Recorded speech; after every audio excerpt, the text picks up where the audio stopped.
Kanye West say, at least he say he no longer anti-Semitic. Y'all believe him? Like we've covered him before, and we understand that sometimes you gotta let things go. But let's be honest, he's entertaining. Look, we can give okay, he entertaining. So let's find out what he mean by he's not anti-Semitic no more. That the problem is that we have proof that he might not really believe this. Um, but it might be one of those things where he realizes if he doesn't at least play the part of saying I'm sorry, he ain't gonna get at least some money out of the things he's doing. So let's read the article, and then we'll try and see if what he's saying holds water or whatever it is. This is as of the 23rd, which was just yesterday. Kanye West has claimed that he is no longer anti-Semitic. On X, that's your first clue. West appeared to declare that he had reversed course on his rhetoric, which has frequently taken aim at Jews and brazen Nazism and Hitler. He wrote, I am done with. I can't even read this with a straight face. I am done with anti Semitism. West added, I love all people, and God forgive me for the pain I've caused. Anyway, the posts are radically different in tone to most of West's statements throughout 2025, which have seen him embrace neo-Nazism and anti-Semitism. The announcement comes shortly after the release of, Hail the Mustache Man, which was planned to be on West's new album, Cuck, which has cover artwork featuring the KKK. I wonder if he's no. Here's a real crux. Is he going to change all that now that he says he's not anti-Semitic anymore? The triple K embracing. The Mustache Man features what West doubled down on claims that he is being stopped from seeing his 4 children, and then there's his lyrics of his raps. He can't even see his kids, and also raps about become an N-word Nazi. Anyway, the song has previously been removed from streaming services, likely due to its content. West hit out at the removal on social media, writing, Kanye West, Hail the Mustache Man, removed from all streaming platforms. He also accused platforms of double standard, citing Randy Newman's controversial song Rednecks, which featured the rampant use of the N-word as its example. Now we've been past this particular point before. The question is, does Kanye actually believe the stuff he's saying? Because that is really the true question. Does he believe it? So we're going to find out, because here is also the same. Here's also Kanye. I want you all to read this one. Kanye say he performs on Diddy's Walk of Fame and says, yes, it's as loaded as it sounds.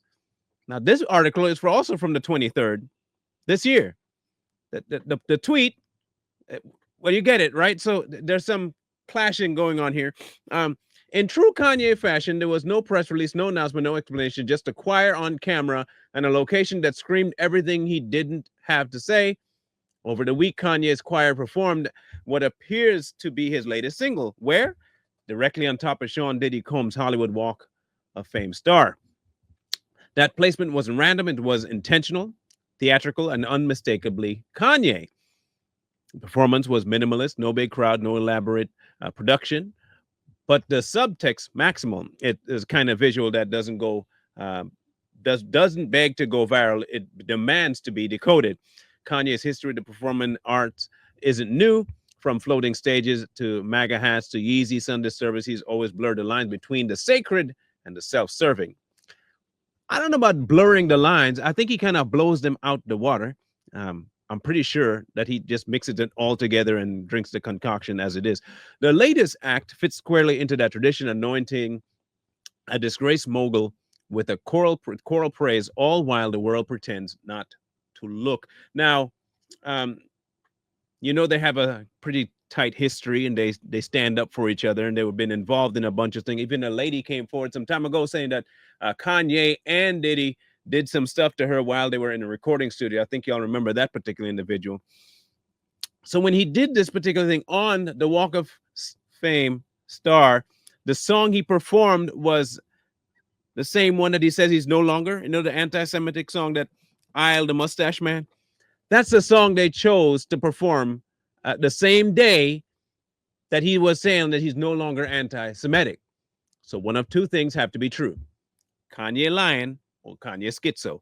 I'm going to go on the latter. I really believe that he does not have all the faculties going on up here, and so what he's actually doing is not remembering what he actually believes about himself. I'm not saying it's not intentional. It's fully intentional. Uh, just that there are two different versions of Kanye out there. And we might be looking at two exactly different people. But one might be his clone and one might be him. Either way, they're both crazy. We can admit this much. Whatever version of Kanye you think is out there, both, all three, every version of the Kanye we got have some mental issues. They stood on the Walk of Fame star and they started singing the Heil Mustache Man song out loud in the public square with no blowback. So I don't really think I can admit that he is no longer anti-Semitic. Now, you have to ask the question. Now, he could be real about it by his own definition of anti-Semitism. This is where the crux comes in. If he does not deem the people that he is talking about so badly as Jews in the fullest form, he can say this. If he's viewing a certain type of people as Jews, then he can just easily say, I'm no longer anti-Semitic. I'm going to not speak this way about the people I consider Jews. That could easily be his next out. And you might hear him come out and say it. You know what?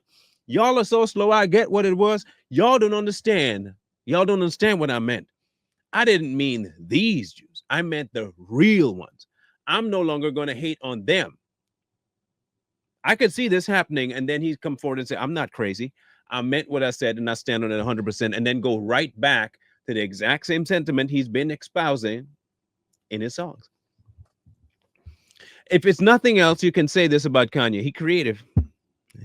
I mean, he's very creative. He knows how to make things seem normal for him and crazy for us, and then at the same time seem crazy for us and normal for him and crazy for him and normal for. He's weird at like that way, but I have to give him his credit.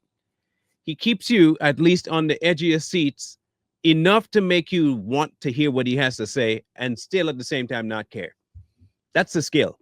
That is man, that's next level. That's David Copperfield kind of magic. So let me ask a question. Do you think that he's going to just stop being anti-Semitic? Or do you think that he's going to be like, well, y'all didn't understand what I mean by anti-Semitic? See, that's the problem. Y'all have been so indoctrinated with blah, blah, blah, blah, blah, that you don't even understand what anti-Semitism really is. Maybe he's trying to tell everybody, I'm done being what you might consider anti-Semitic, but I'm going to keep being what I don't consider anti-Semitic. Whatever your thoughts are, I would like to hear this one, because at the end of the day, listen, it is a dangerous thing that he's playing, because there are radical people out there that will hear his ideals and act upon it.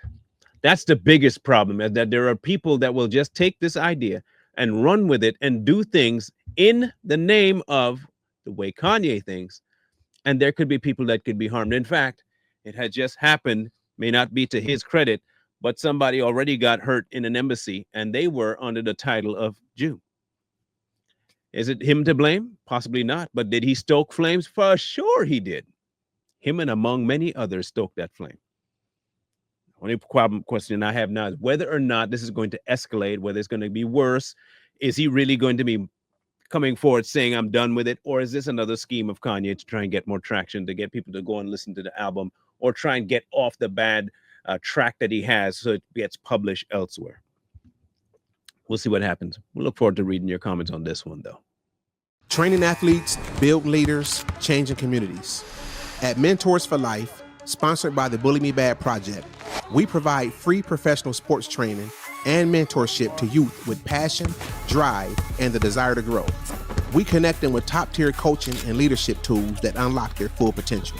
Our athletes train with elite professionals like Coach Cedric Booty of CM3, who's worked with NBA players such as Jaden Ivey and Blake Wesley, and the dynamic team of Tevin Lake and Bobo from T2 Sports Performance.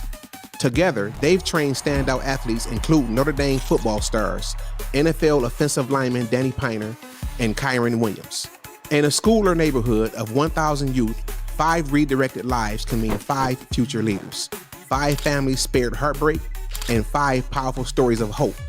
And this is backed by research from the Money Smart Athlete Foundation, which shows that athletes have a powerful influence on youth behavior, confidence, and long-term success. We don't just build athletes, we build mentors.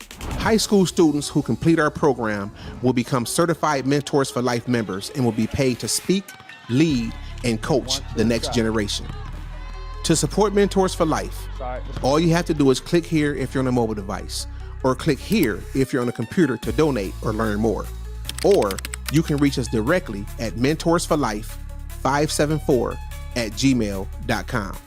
You can also subscribe to our YouTube channel, Mentors for Life. Donate today and help save our youth.